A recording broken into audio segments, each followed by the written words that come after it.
Everyone.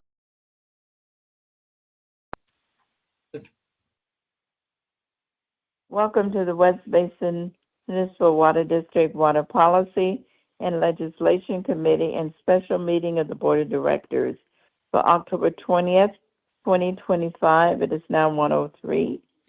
I'd like to call this meeting to order. Mr. General Manager, would you please determine if we have a quorum? Yes, Madam Chair. Director Don Deere here. Chairwoman Gloria Gray. Here. Director Scott Houston. Director Desi Alvarez. Director Tommy Fabai. Madam Chair, we have both members of the committee. Thank you. Do we have anyone from the public who wishes to speak? Madam Chair, we have not received any requests prior to this meeting beginning for public comment, though this meeting is being held both in person and virtually. If there's any member of the public that would like to speak, please indicate so by raising your virtual hand.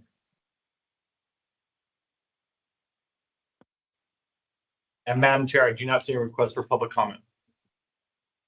All right, thank you. Item 4, presentations. Are there any presentations? Staff has no presentations. Item 5, action calendar. Any action items? And we have no action items for today. All right, item 6, information calendar.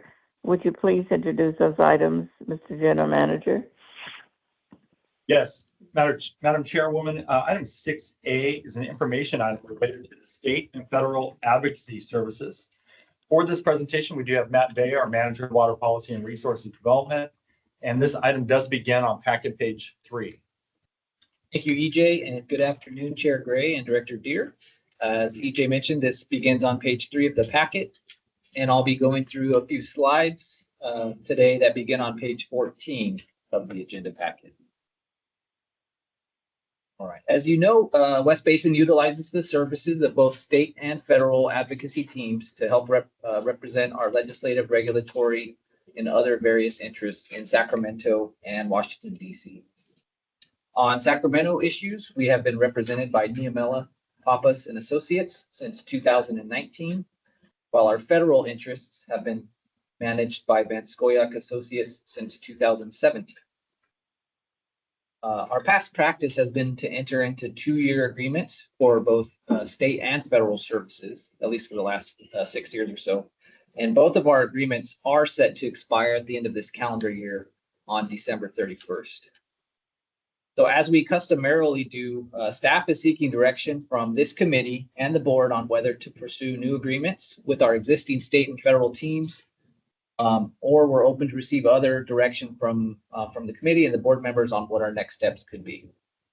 This is not an action item today, and we're therefore not making a specific recommendation at this time. However, what I will say is that both NPA and VSA do a great job of representing West Basin, and staff would definitely support a board action in the future to continue working with these teams going forward. So looking at this slide here, page 15, first I'll talk about our state advocacy team, Niamela Pappas and Associates. As I mentioned, NPA has represented us for more than 6 years now, and our primary representatives have remained the same throughout that entire period. For those directors who have traveled to Sacramento in the last few years, or they've come on to some of our meetings, they've come to some of our events, you know that we work very closely with Emily Pappas, a partner of the firm, and Jamie Miner, a principal of the firm. You can see both of them on that slide there. NPA has expertise in many different areas, but they're well-versed in water issues and have multiple water-focused organizations as clients, including West Basin, Eastern Municipal Water District, Santa Margarita Water District, and Monterey One Water. Next slide, please. On page 5 of the agenda packet, you can find a very comprehensive list of some of the highlights and the achievements over the last few years due to NPA's work on our behalf. But I will just highlight a few here. NPA always does a great job when we hold our Sacramento lobbying days. They have great working relationships with our entire delegation, and they've proved that time and time again. They were able to get the Assembly Speaker to visit the Edward C. Little Water Recycling Facility last year, meet with the board members. They helped answer Metropolitan Water District's call for assistance with this year's effort to push for DCP streamlining budget bill, trailer bill, excuse me. And they were a strong voice in last year's push for the climate bond that ultimately got passed and included a good amount of money for recycled water and other water purposes. Emily and Jamie are always available when we need something or have questions. And just personally, it's been just a great experience for myself, and I think I can speak on behalf of EJ and Augustine. Great experience working with both of them. And for myself, it's been the past 5 years now. So as we normally do, I also wanted to note for this committee that I did reach out to Emily very recently about the upcoming expiration of the agreement, just to kind of check in with them, see where they stand on things. And she did indicate that NPA would welcome the opportunity to continue representing West Basin and has no issues with maintaining the current rate of pay, which is $12,000 per month. That's been the rate since 2019, so no change there. With that said, of course, that doesn't preclude the board from making any adjustments based on their years of service to the district. But again, from my conversation with Emily, they're very happy with representing us and at the current rate. All right, next slide.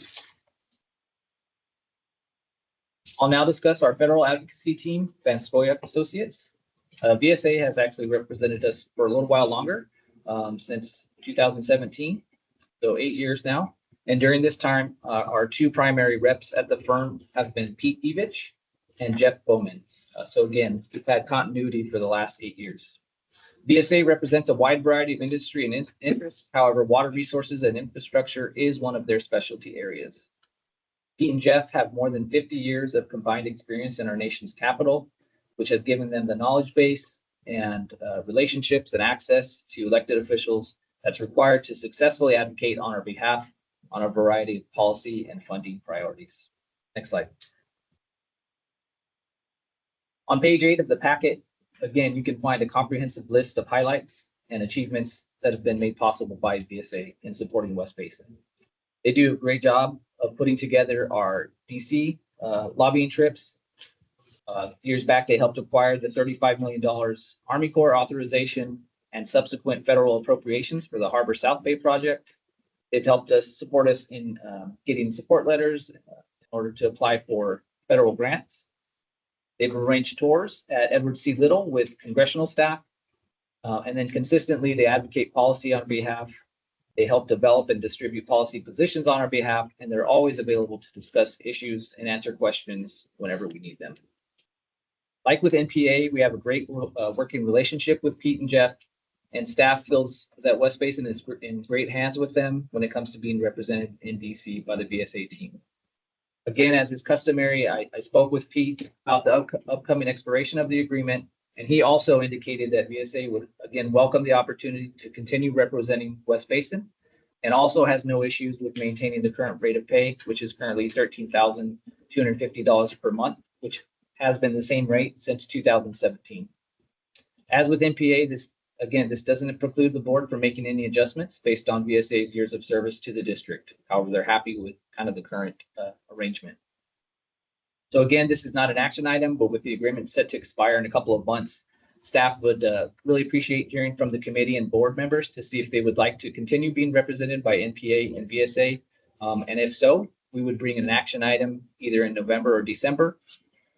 Staff would certainly be amenable to that course of action, but we stand ready to serve at the direction of the board, whether that be continuing to work with our existing advocacy teams, or if the board wants to direct us to explore other options. Now, basically, you're saying you'll do whatever we want, but what do you recommend? We really appreciate working both with VSA and NPA. We think they do a tremendous job for us. They have been, both over 5-6 years for us now. Staff would appreciate the opportunity to continue working with them to have that continuity. With that concludes my update, and we welcome your feedback and further discussion, and we're available if you have any questions. Thank you. Thank you. Director Deere, you finished with your question? Yeah, he answered my question. Thank you. Okay. EJ, does the full board have this discussion, or you just want recommendations from the committee? Is that the process? Yes, Madam Chair. What we would do is obviously this item is as an information item would move forward to the full board for any board member to pull the item. But because of the nature of the discussion, what I would do is take the direction of the committee and then make sure that each of the board members has an opportunity to provide some feedback to staff and or pull the item at the full board. All right, well, if you feedback from the committee, I think based on what I'm, my experience with both firms, that they've done a great job. I heard staff say the same and certainly would like your opinion too. And then, so my recommendation is to move forward to the full board to get their comments and see what the process is. And I'd like to ask Director Deere if he feels the same way. Yes, I do, exactly. Thank you. Okay, thank you. So, and EJ as general manager, you're satisfied with the work of both firms? Yes, I am. Yes, and so you do have the comments from both of the committee members that we would recommend that you move forward with the new agreement with them, but get the input from the full board. Thank you for the direction. And thank you, Matt, for the great report. So thank you. So Thank you, Chair Gray. we'll move on to, thank you. If you move to the next item. Yes, Madam Chair, this item is 6B. It's our monthly state and federal legislative updates. And for this presentation, we have Augustine Hahn, our Water Policy and Resources Development Analyst 2. Thank you, EJ. Chairwoman Gray and Director Deere.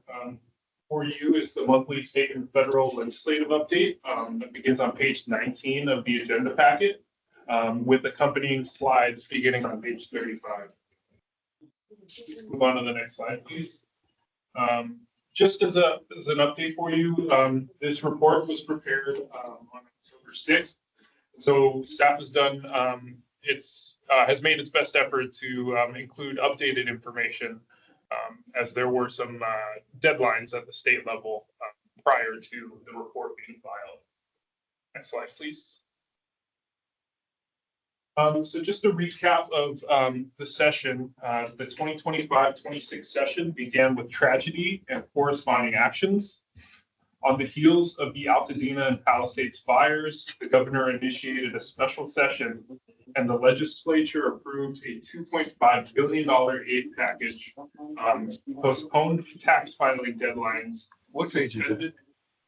Suspended. What page is that? We are on page 37. Yes, of the slides. Thank you. Yes. Postponed tax filing deadlines, suspended land use permitting requirements, and navigated an acceleration in political and governance tensions between the state and a new federal administration. Once the first phase of the LA fire disaster response was traversed, the governor and legislative leaders turned to the subjects of the state's budget deficit, energy affordability, the fire insurance marketplace, oil supply and prices, reauthorization of the state's long-standing climate credit mechanism, and redistricting constitutional amendment for the November ballot.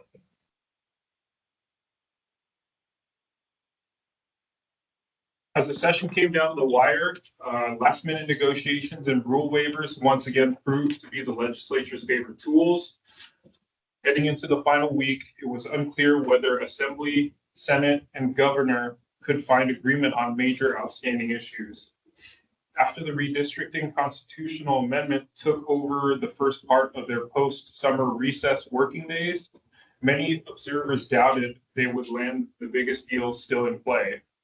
But after waiving the rules to tack on an extra day to session, lawmakers powered through a 3 a.m. blitz and adjourned on a rare Saturday afternoon, sending a flurry of controversial bills to the governor's desk. The governor had until October 13th to sign or veto legislation sitting on his desk. Amidst these policy debates was the era of transition that typically characterizes an approaching election year. In the Senate, Pro Tem-elect Monique Limon will now assume the role of Senate President Pro Tem on November 17th, replacing the current termed out Pro Tem Mike McGuire 2 months earlier than planned. We could move on to the next slide, please. And so this update is regarding the Delta Conveyance Project. And despite months of dialogue and strong united advocacy from Southern California lawmakers, labor, social justice groups, water managers, and business leaders, the effort to fast track the Delta Conveyance Project through a governor-proposed permit streamlining trailer bill stalled this session without reaching a full legislative vote. You'll recall that the West Basin Board had a support position on this effort. Delta lawmakers and communities fiercely advocated against it and touts its failure as a win for protecting local farms, fish, and towns. However, both sides expect the fight over DCP to return in future years. In the end, the governor just had too many priorities to get this controversial measure over the finish line. Next slide, please. Now to provide a brief overview of some bills we've been watching. A number of bills that the West Basin Board supported were signed into law. This includes SB 72, SB 31, and AB 580. SB 454, which was the PFAS mitigation fund, which the board supported, was vetoed. You can find a more extensive overview of these bills in the state update. One bill, however, that is not mentioned in that report that I'll mention here is AB 523. That bill would have authorizes the use of proxies at the Metropolitan Water District Board of Directors for single representative member agencies. AB 523 was passed and signed by Governor Newsom. Next slide, please. Moving on to the Prop 4 expenditure plan, with minimal public discussion, the legislature released its Prop 4 expenditure plan the last week of session. This plan allocates over $3 billion of the $10 billion climate bond that voters passed last November. You'll see on the slide a high-level breakdown of those allocations with a more extensive outline in the state update in your packets. Next slide, please. Chief among the 11th hour climate and energy package negotiated by Governor Gavin Newsom, Assembly Speaker Robert Rivas, and Senate Pro Tem Mike McGuire was the cap and trade reauthorization. I'll just note here on the slides that we have that it was reauthorized through 2030, but we'll just note for correction that it was reauthorized through 2045. This culminated into a late night round of negotiations that required both houses to waive their rules to bring up the cap and trade package the day after the legislature was scheduled to adjourn. The final package retitles the program as Cap and Invest, and as I mentioned, reauthorizes the program through 2045. Notable highlights include $1 billion for high-speed rail, $200 million for wildfire prevention, and $140 million for the State Water Resources Control Board's SAFER programs. Next slide, please. Similar to the last several years, the legislature saw a number of bills seeking to regulate the use of PFAS or forever chemicals. While there were several bills that dealt with PFAS in one way or another, SB 682 was the primary vehicle. SB 682 was a piece of legislation introduced or authored by Senator Allen, a West Basin delegate member. And in its initial form would have prohibited the distribution, sale, or offering for sale of consumer products containing intentionally added PFAS. Amendments taken on the Senate floor in response to opposition raised numerous concerns, and it limited the products that would ban PFAS to only cleaning products, dental floss, juvenile products, food packaging, or ski wax. SB 682 was eventually vetoed by the governor with the message reiterating the need to protect human health and the environment, but cited concerns over a dramatic shift in availability of household cooking products if the bill were enacted. Slide, please. There was also a variety of bills related to automated decision systems and workplace transparency and privacy. A list of those bills is provided on the slide, but a more extensive overview can be found in the state update packet. Next slide, please. The agreement reached by the legislative leadership and the governor's office came after weeks of tense and messy negotiations on topics related to energy.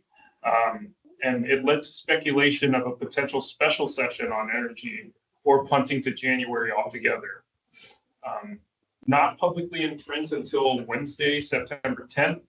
These energy bills, AB 825 and SB 254, were among the few bills that caused the legislature to add an additional day to session due to the 72-hour print rules. Next slide, please.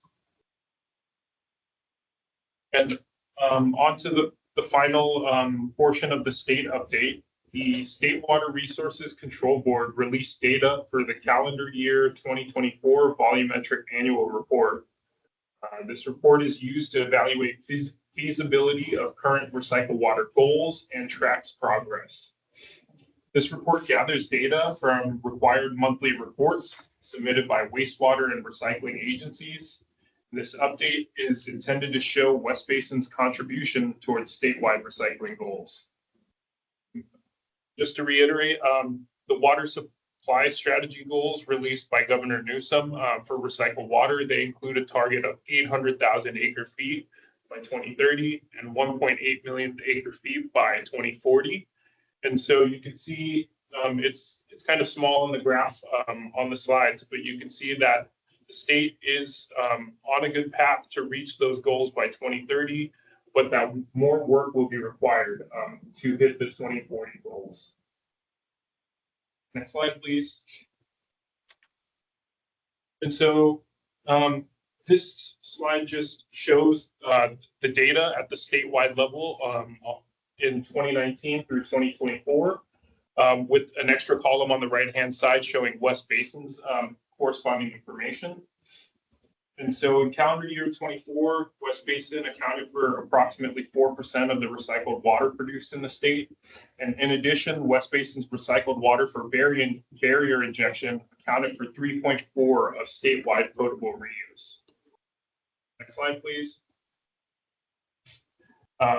West Basin's recycled water program also accounted for 2.4% of statewide landscape irrigation, 1.1% of golf course irrigation, and 18.2% of industrial applications statewide. And as previously mentioned, the barrier program constitutes about 3.4% of the recycled, the potable reuse in the state. That concludes the state update. I'll just pause here to see if there are any questions. Thank you, Augustine. Director, are there any questions? Oh, thank you. Okay. No, Augustine, thank you very much. Thank you, Chair Gray. I'll move on to the federal report. And so if we could go to page 49. As of October 1, Congress failed to reach an agreement on funding levels, leading to a shutdown of the federal government. The Republican-led House of Representatives passed a party line continuing resolution on September 19th to keep the government operating at existing levels until November 1st. As of October 16th, the House passed CR has been brought up 8 times by Senate Republican leadership and has failed to pass each time. 3 Democrats have joined the Republicans in favor of this bill, but 5 additional members would be needed for the measure to pass Senate filibuster. Meanwhile, the House is in its 3rd straight week of a recess as Speaker Mike Johnson maintains that the House Republicans don't have anything to negotiate. Meanwhile, congressional Democrats want to see an extension of the Enhanced Affordable Care Act tax credits that expired. They want to renew them before the ACA or Affordable Care Act health insurance open enrollments begin on November 1st, at which point families who rely on ACA healthcare could see their premiums triple in some cases beginning in 2026. Senate Majority Leader Thune said he is open to negotiating on healthcare subsidies only after the government has been funded. In addition, Trump told media he will keep the Women, Infant, and Children Food Assistance Program operational by using tariff revenue. However, it is unclear if the Trump administration has that authority, as tariff revenue is not an all-purpose expense account that can be used at the president's discretion. Currently, there is no clear path forward. Both parties continue their rhetorical battles over which party is to blame for the shutdown. There appears to be no sense of urgency to resolve the stalemate, and at the writing of this report, and every sign points to an extended shutdown with an unknown end date. Next slide, please. An update regarding the Reclamation Commissioner, Scott Cameron, will be taking over as acting head of the Bureau of Reclamation, shifting titles at the Interior Department while he maintains his role as the Trump administration's lead official in negotiations over the future of the Colorado River. Interior Secretary Doug Burgum tapped Cameron for the acting commissioner role on October 1st, announcing the decision in a secretarial order that also updated other leadership roles recently confirmed by the Senate. Next slide, please. The Trump administration semi-annual unified regulatory report, which was released in the month of September, lists EPA's announced move to retract the Biden administration's MCL or maximum contaminant level regulation of 4 PFAS in drinking water as one of the White House's intended actions. Consistent with the EPA's May announcement on PFAS water regulation, the agency will keep federal drinking water MCLs limits on 2 forever chemicals, PFOA and PFAS, but will be proposing a rule to drop the federal regulation of 4 other chemicals, which are listed on the slide. This further buttresses the White House's position on this matter. In federal court last week, the Department of Justice lawyers announced it will not be defending this portion or the 4 additional chemicals of the Biden era PFAS rule in court, asking judges to invalidate it. Water utilities and other groups have challenged this rule in court on procedural grounds, as well as objecting to its cost for small systems. Public health groups point out that federal law has anti-backsliding provisions to prevent existing water limits from being weakened from the Biden era regulations. Next slide, please. On October 15th, President Trump issued an executive order that puts senior political appointees in charge of hiring, tightening political control over the federal workforce. The order takes hiring decisions largely out of the hands of career agency officials and consolidates it within officials appointed by Trump. However, on the same day, a federal judge ruled to block the Trump administration's plans to lay off thousands of federal workers during the government shutdown, saying it appears to be politically motivated. U.S. District Judge Ilston ruled that the administration isn't following the legal requirements for conducting reductions in force and that officials have exceeded their authorities. Slide, please.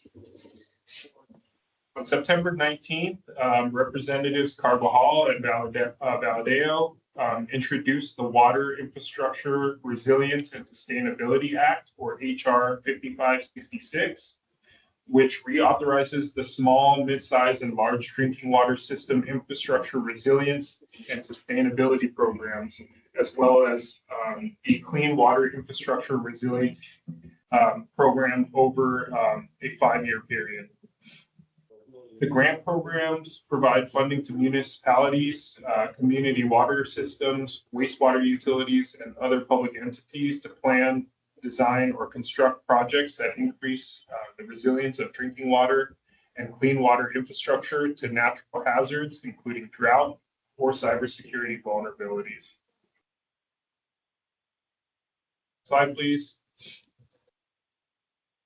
The House passed its version of the fiscal year 2026 National Defense Authorization Act on September 10th by a 231 to 196 count vote.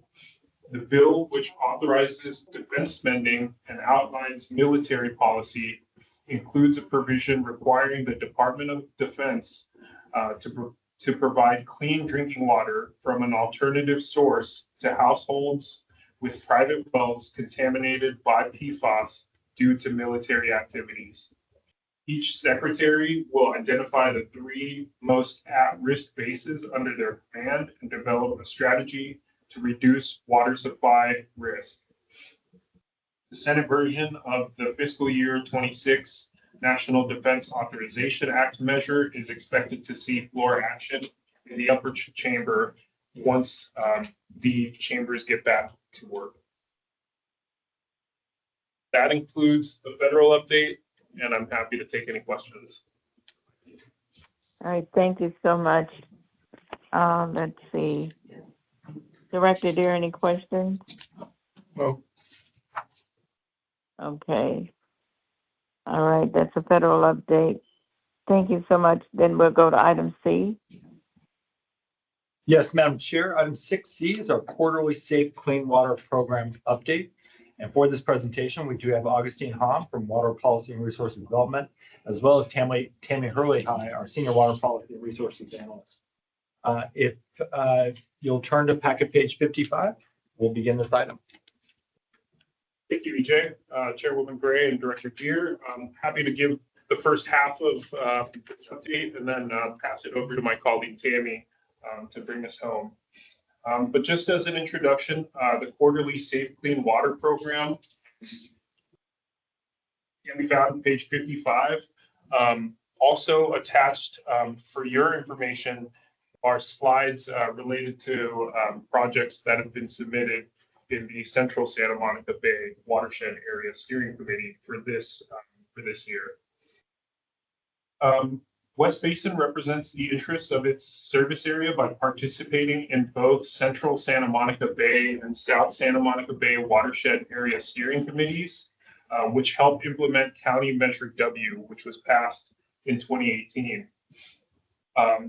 The Watershed Area Steering Committees, or WASCs, are responsible for developing funding plans and recommendations for its respective areas.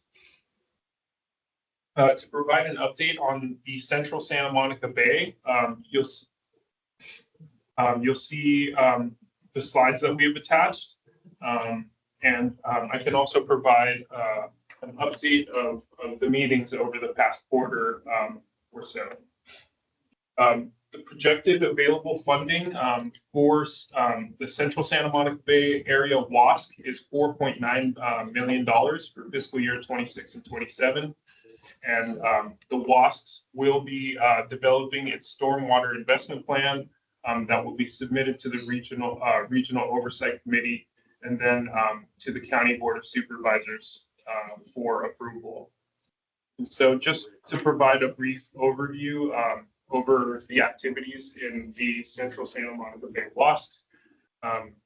The WASC has begun reviewing and receiving presentations on all the projects that have been submitted. And we've passed along all the infrastructure projects to a separate scoring committee All of that information will be heard back at the WASC in order for the WASC to develop its stormwater investment plan. And so you can see in the report that we have a high level overview of the past meetings that began in May 2025 with an update through October 2025. At this point, I'll pass it over to Tammy. Oh, great. Thank you, Augustine. Good afternoon, Chair Gray and member here. So I just want to provide an update on the recent meetings at the South Santa Monica Bay Watershed Steering Committees. So this is since May, so just May, June, and August. So in May, they had a report on the initial watershed plans to include the targets, strategies, and actions, excuse me, that address the watershed area needs. And these watershed plans are available this fall for public review period. And then the updated edition will be published early next year in 2026. Also in June, the members voted to appoint Heal the Bay as the South Santa Monica Bay Watershed Coordinator. Heal the Bay currently does serve as the watershed coordinator for another WASC area, but the lead individual proposed was South Santa Monica Bay would not be the same person currently serving for another WASC. So we have a different representative within Heal the Bay representing South Santa Monica Bay. They're doing an exceptional job. The member did approve selecting them to continue in that role, the same individual and agency.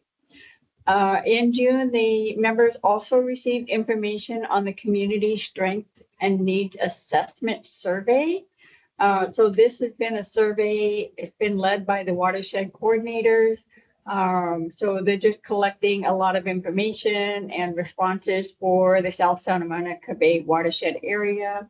They have introduced a toolkit that is available to provide more information to community members and organizations on the South Santa Monica Bay. Moving on to August, there was no meeting in July, but in August, they received a mid-year report summary of the fiscal year 24-25 regional programs. They also received a summary of submitted infrastructure program projects, scientific studies, and technical resources program project concepts. At that meeting, the members did vote they approved sending all of the projects to the scoring committee for consideration. Moving on to September, they did cancel that meeting. And then we did have a meeting last month in October 15th, and they did provide information on just what the regional toolkits are and just how to, review the regional projects as they come back after the scoring committee has completed their review and have determined eligible projects for that. So that wraps up information on South Santa Monica Bay. And I guess that concludes the report for Safe Clean Water Program. Thank you. We're happy to answer any questions you may have. Thank you, Tammy. Thank you very much. Director Deere, any questions? No. All right, thank you, Tammy. I don't have any questions. Can we go to item D, MWD? Yes, Madam Chair, this brings us to our final information item. It's our monthly Metropolitan Water District update. And for this presentation, we have Tammy Hurley-High, Senior Water Policy and Resources Analyst. And this item begins on packet page 79. Thank you, EJ. Hello again, and directors. So yeah, as EJ mentioned, this report does begin on page 79. And we do have PowerPoint slides that begin on page 89 of the committee to help guide the updates. And then before I begin reviewing the items that are included in the report, I would like to highlight the West Basin press release that was released last week with heartfelt congratulations to Mr. Shivaji Desmukh on his appointment as Metropolitan's new general manager. Yes, so last Tuesday, the Metropolitan Board unanimously appointed Mr. Shivaji Desmukh as the incoming general manager. He will join Metropolitan on November 3rd as the general manager designate to ensure a seamless operation. He will then assume the role of general manager on January 1st. So during this transition, Devin Upadhyay will remain in his current role as general manager through the end of December. And he will be introducing Shivaji to the Metropolitan team and working with him to become more familiar with the issues and tasks at the Metropolitan Water District. And the Metropolitan Board extends their gratitude to Devin for his extraordinary leadership. Devin has served Metropolitan for more than 3 decades, and he has provided invaluable continuity throughout the general manager selection process. Since 2019, Shivaji has served as the general manager for the Inland Empire Utilities Agency. And then prior to that, he previously served as assistant general manager here at West Basin Municipal Water District. So a huge congratulations to Shivaji. So, I don't know if there's anything else you wanted to add, EJ, or No, just simply, we're very proud of not just Shivaji, but all of the West Basin staff members that have moved on to other agencies and have done an amazing job within the industry. And we here at West Basin are looking forward to working with Shivaji in his new role as general manager at Metropolitan Water District. go to the next slide, please. So I'll just give you an overview on the topics that are included on this report. Shown here is the Palos Verdes Reservoir Helicopter Dip Tank. Last month, the Metropolitan Board authorized a capital investment plan to include a Palos Verdes Reservoir Helicopter Dip Tank Facility project. The project consists of an open top tank, which supports the existing reservoir. This will allow helicopters to collect water and quickly send to nearby fire activities. The reservoir in its current condition has a floating membrane cover. It did not have the resources available to allow fire crews to access the stored water, which is why they're putting together this new project. And then as a result of the recent catastrophic fires at Pacific Palisades and Eaton Canyon and Altanina, Metropolitan has been in conversations and discussing this approach with the County of Los Angeles Fire Department. So it can provide additional water resources in nearby areas for fire suppression. Next slide, please. So with respect to the Culver Boulevard Stormwater Project, the Metropolitan Board authorized an agreement extension for an additional 3 years for the Culver Boulevard Realignment and Stormwater Filtration and Retention Project. The Culver City project has been part of Metropolitan Stormwater for Recharge pilot program since December 2020. So a few months back in July, West Basin staff brought this information on this item to the Water Policy and Legislation Committee, and also staff from Culver City were here in attendance as well to provide information and answer any questions. Just a brief background, since the construction of the project had been completed, there were inefficiencies and the project was unable to monitor the stormwater data, which was a requirement of the agreement. West Basin staff and the city representatives were actively engaged with Metropolitan staff by providing updates on the system operations and submitting quarterly progress reports. And earlier this year, the city contracted with a stormwater design firm, determine design flaws, and perform retrofit in order to address the stormwater monitoring challenges. The system now has been operating as intended for the past several months since April, and I'm happy to report that the Metropolitan Board approved the time extension for the agreement. This extension to December 31st, 2028 will allow for 3 annual monitoring reports to be completed and submitted to Metropolitan. Next slide, please. So the topic of golden mussels. Metropolitan, the board approved including an invasive mussel mitigation and control at Metropolitan facilities and to purchase operating equipment to control the growth of these invasive mussels.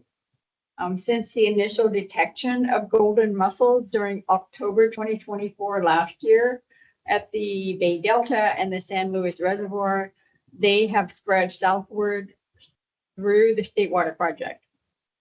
Golden mussels do not impact the safety of drinking water. However, they can impact the infrastructure and untreated water releases.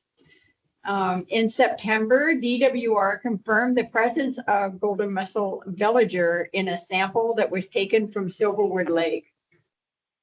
So this finding represents the southernmost detection of golden mussels in the State Water Project system to date. In response, Metropolitan has established a task force to implement management and control measures to protect infrastructure and groundwater replenishment deliveries. So a phased approach involving physical and chemical control measures combined with intensive monitoring will be utilized. And invasive mussel control plans are also being developed in coordination with the affected member agencies. Next slide, please. So on September 23rd, Metropolitan had a board workshop on engineering and operations. The staff presented an update on pure water project refinements. And Metropolitan, they have estimated the cost on this project, which has increased from 4.9 billion to 8.3 billion for phase 1 of the program. And this is largely resulting in a larger tank capacity and more resilient pipeline materials that are necessary, along with inflation-driven increases in labor and construction materials. So in the coming months, Metropolitan staff will continue these discussions in an effort to plan the program in stages, and this would help in reducing the upfront costs. The phasing options are shown here on the right side. Pure Water currently focuses on 5 areas: the program management, environmental planning, advanced water purification facility, demonstration testing, and preliminary design of the initial pipeline reaches. Next slide, please. So near-term budget drivers. Last week, Metropolitan had their committee and board meetings, and during the finance committee, the staff provided the board with an integrated financial overview of the near-term budget drivers and the long-term resource planning. This was in response to a board request from last year for staff to analyze the anticipated upcoming rate increases in the next biannual budget. The analysis was to indicate an early estimate of the rate increases with additional expenditure needed to maintain current system integrity and major capital projects. Revised forecasts with known changes include board-approved funding for the Delta Conveyance Project funding commitment. Other updated items include higher property tax revenues, which provide a favorable fiscal impact, and a revised water demand forecast. Metropolitan staff provided a comprehensive overview of the analysis. This is only one slide from the report, but it provides a snapshot of the impact of funding major projects with the addition of staging the Pure Water Southern California program, and in addition to all other major projects.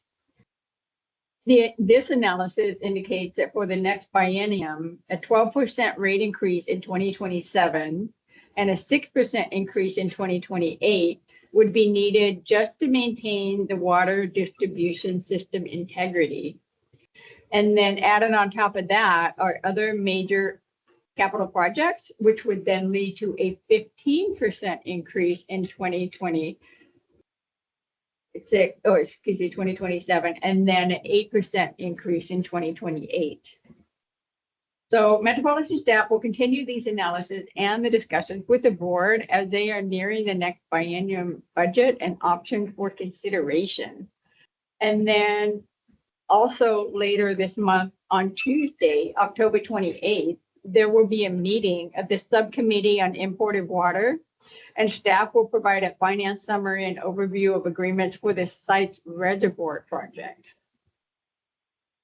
So we will continue to keep you updated on how these discussions will evolve, and we will continue reporting on this now that the staff has been able to provide, more details on these analyses. So this wraps up my report in conclusion, and then also included in the report is a full list of items acted on during the September board meeting, items that were scheduled to be heard at the October board meeting, along with the water supply conditions report wrap up for the last water year. So thank you for the opportunity. I'm happy to answer any questions you may have. All right, thank you, Tammy. Any questions directed here? No. All right, Tammy, no questions, very thorough report. Thank you. That concludes item 6, correct? Correct. All right, next, any closed session? There are no closed session items today. All right, director's comments. Director Deere, any comments? Comments, thank you. All right, my comments, thank you. Always to staff, you do an outstanding job with presenting. And thank you to the general manager. Any comments from you, EJ? No comments, just thank you very much for the reports. I know that there was a lot of information provided, so if you have any follow-up questions later today or through the week, please feel free to reach out and we can discuss those. All right, thank you very much. Thank you, staff, and everyone who was on the line too and attended. This meeting is adjourned. Thank you very much. Bye-bye. Thanks, everyone.